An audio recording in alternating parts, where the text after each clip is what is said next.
السلام عليكم مع احلى متابعين في الدنيا. النهارده هنعمل لكم السمك المقلي بس على طريقه هتعجبكم.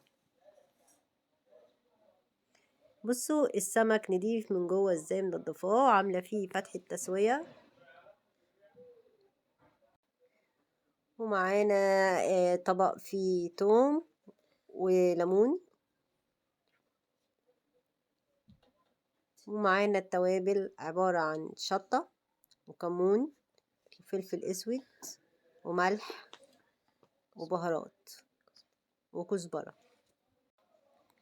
وهنجيب طبق تاني فيه شوية كركم وسن الكزبرة وكمون وحبة شطة وحبة ملح. تمام. ومعانا الخل. هنبدأ الطريقة. هناخد التوم هنحط عليه التوابل.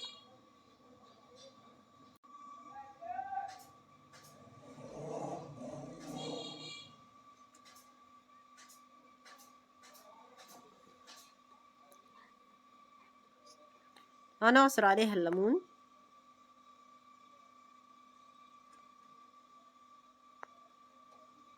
وهنضيف عليها خل.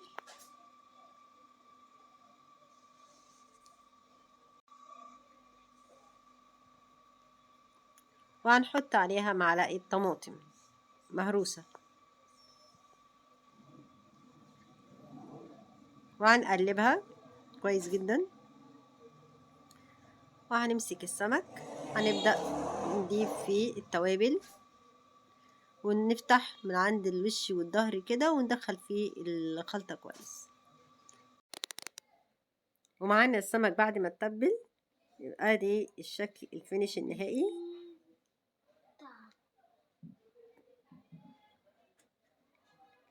وهنبدأ الخطوة التانية. هنجيب الدقيق بتاعنا وهنجيب الطبق اللي كان فيه التوابل الكركم مع سنة كزبرة والكمون وشوية شطة والملح.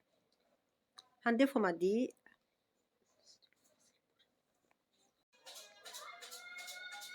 كده ضفنا التوابل بتاعتنا. وهنبدأ نقلبها كويس.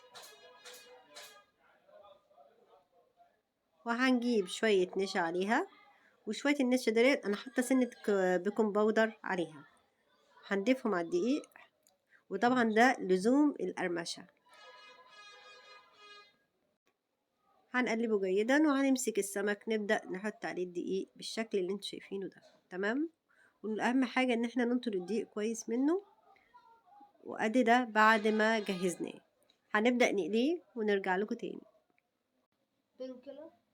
وايه رأيكم بقى احلى متابعين في الدنيا؟ بعد ما حمرنا السمك وجهزنا الاكل الجميل بتاعنا، ما تنسوش اللايك واشتراك في القناة. واي حد عنده اي تعليق انا تحت امره. باي باي.